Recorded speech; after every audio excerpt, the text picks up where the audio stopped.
Child Support 101, How it Works and What to Expect.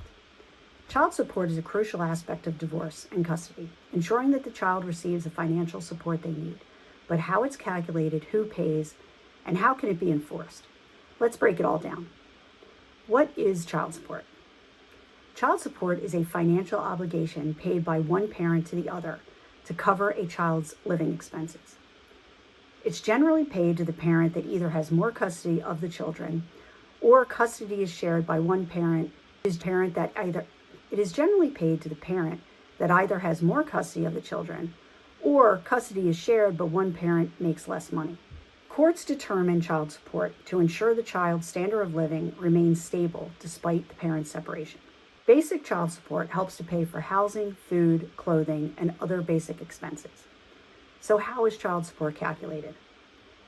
Based on income, number of children, and the custody arrangement is basically how child support is decided. Some states use a percentage-based model where a fixed percentage of income is allocated for child support. Only 6 states use this model. That would be Texas, Wisconsin, Mississippi, Nevada, North Dakota, and Alaska. Child support is determined as a fixed percentage of the non-custodial parent's income. The percentage usually increases with the number of children being supported. So an example of this calculation would be, if they had one child, 20% of their income would be for child support. If they had 2 children, it would be 25%. And if they had 3 children, it would be 30%. And again, these are just estimates. The exact percentages vary by state. So what are the pros of this type of a calculation? Well, it's simple to calculate. It doesn't have a lot of complications with it. It's predictable and it's consistent. So what are the bad points about this type of a child support calculation? It does not consider the custodial parent's income. It can lead to unfair burdens if the non-custodial parent has other financial obligations. But I think it can also lead to fair burdens on the non-custodial parent. For instance, if you can't afford the kids that you have, don't have any more. Too many times parents go off and start a new family and leave the kids from their previous marriage high and dry. And then they cry foul because they can't afford child support and their new family. So if you can't afford the family you have, don't have another one. So all other states in the United States use the income shares model, which considers both parents' income and splits the support accordingly. This is based on the idea that children should receive the same proportion of paternal income as they would if the parents were still together. The combined income of both parents is used to determine child support. The court refers to state guidelines to determine the total child support obligation. That obligation is then split proportionately based on each parent's income.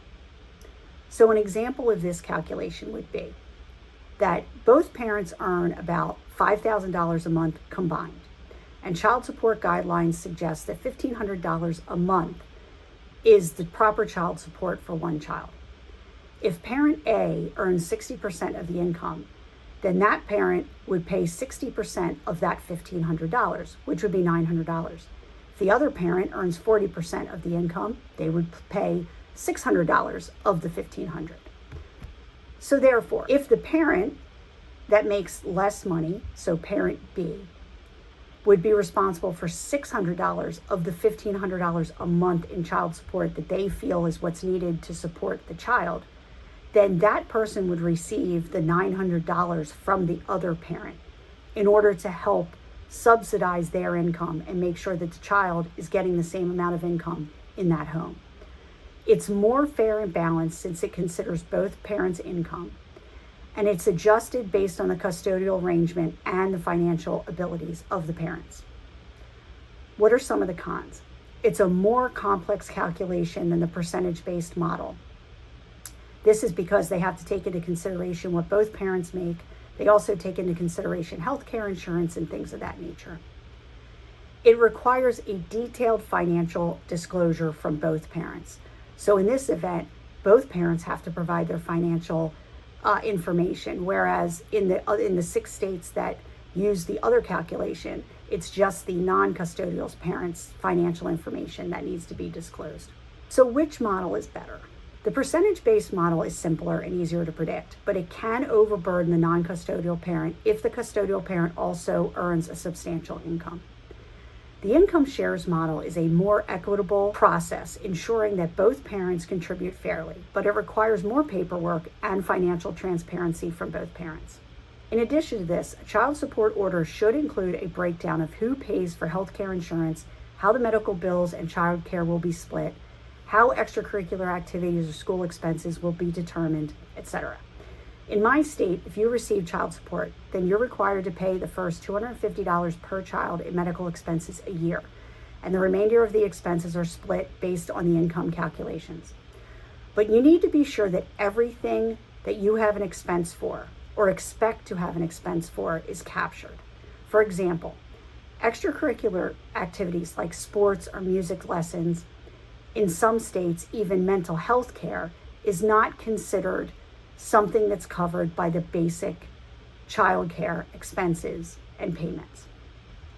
So therefore, you may need to call out these issues specifically in your arrangement so that you can make sure that the money is there for the children to receive this care if they need it, or be involved in these extracurricular activities if they want to.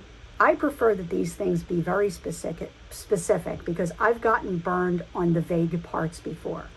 So if you want to split all sports, music lessons, Boys and Girl Scouts, even prom expenses, you want to make sure it's clear that these are all included in extracurricular activities. Don't just assume that you know what an extracurricular activity is. So how is child support enforced? Wage garnishment is my top recommendation. I've explained in other videos how I got burned by not initially requiring a wage garnishment. But wage garnishment is when the court files an order that is sent to the payers or your ex-spouse's employer, requiring the employer to remove the child support payment from the ex-spouse's pay before they are issued a check. So the employer then sends that money to the state, and the state sends the money to you. There is no reason not to have a wage garnishment done, even if you have an amicable divorce and custody situation. Because trust me, things can go south at any time and for any reason, even stupid reasons. And if you don't have a wage garnishment, then you could be chasing your ex down for payments and incurring additional legal fees to try to recuperate it. And if by chance your ex were to lose their job or leave a job to try to avoid paying child support, the state would go after them for not sending the state the required money. But if you don't have a wage garnishment, then you need to get a lawyer and petition for them to pay, and not only take a lot of time out, but it's also costly. The legal consequences for non-payment of child support, whether the state goes after them or not, includes fines, license suspension, and even possible jail time. Penalties for unpaid child support can be interest that's been accrued, and also their federal tax refund can also be intercepted. So then if your spouse owes you child support and they're also looking to get a refund from the IRS, the state can actually take, or the federal government can take that money and not send that refund of money to the person that's not paying child support. They would instead send it to the parent that should be receiving the child support. So modifications requests. If a parent's financial situation changes, they can request a modification. So I want to expand on this a little bit. And if you have watched my other videos, you've probably seen a more in-depth version of the story I'm about to tell. Do not expect your ex to voluntarily call the state and tell them that they are making more money. Even though the paperwork states with 100% conviction that you must notify the government if you have a change in income, that does not mean that the state will do anything about it. So if you suspect that your ex is making more money, you need to investigate. If you are 75% sure that they are making more money, then I would say file for the recalculation or the modification based on potential increases in your ex's salary. And here's why. Because there's no guarantee that the court will force them to pay back child support for the period of time they were making more money, but not disclosing it. I lost tens of thousands of dollars in child support because I waited too long to request a modification. And once I did, I found out my ex was making almost 400% more a year than he was making when we signed our initial support agreement. And he had been making that money for years without disclosing it to the courts. My child support more than tripled because of his new income, but the courts did not make him pay back child support. They said that if I wanted back support, I'd have to file for a hearing with the judge, which would cost tens of thousands of dollars. And at the time, I didn't have the money to pay for that. So he was making 400% more money, but I was still only getting support based on his original salary. I couldn't afford a lawyer so that I could get what I was entitled to. The system is so fucked up in that way.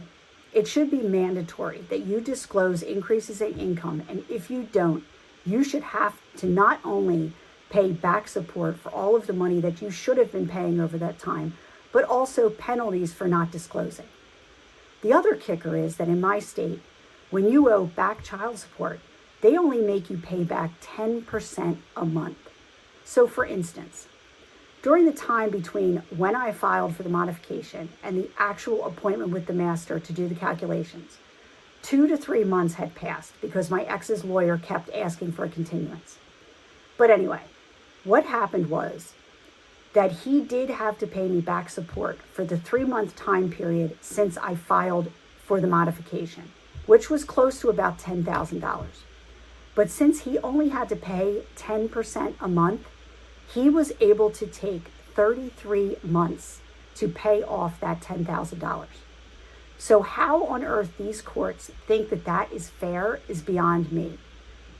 There is one case where they could be forced to pay the entire amount all at once, but that is when the case goes before the judge. So we initially had our child support payments within our divorce agreement, and at one point he stopped paying. So I had to take him to court to recoup the 18 months of support that he didn't pay. In that case, the judge not only made him pay me the back support in full, he also had to pay me interest and my lawyer's fees, all within 30 days. But those instances are not the norm. Understanding the child support process and what you are entitled to is crucial. You must be your own advocate and make sure you pay attention to changes in your ex's lifestyle or any other indications that they may be making more money than they have declared, and take action when you feel you need to. In my case, I found out because my ex-husband's company had put a billboard up at our the stadium in the city, the largest city that's closest to us. And there was a dedication ceremony during one of the baseball games, which we just happened to be watching. And I heard the new title for his job position at his company. And so at that point, it was when I realized he was making a lot more money than he had been making when we had signed our first agreement. And so that was why I pursued it, and rightfully so. And I'm glad that I did, although I'm a little disappointed in myself that I waited a decent amount of time before I did it. Because as I said, I screwed myself out of tens of thousands of dollars in back child support. So I hope you found this video useful. Please check out my other videos and sign up to get a copy of my free journal to help you get organized during this time. Thank you so much.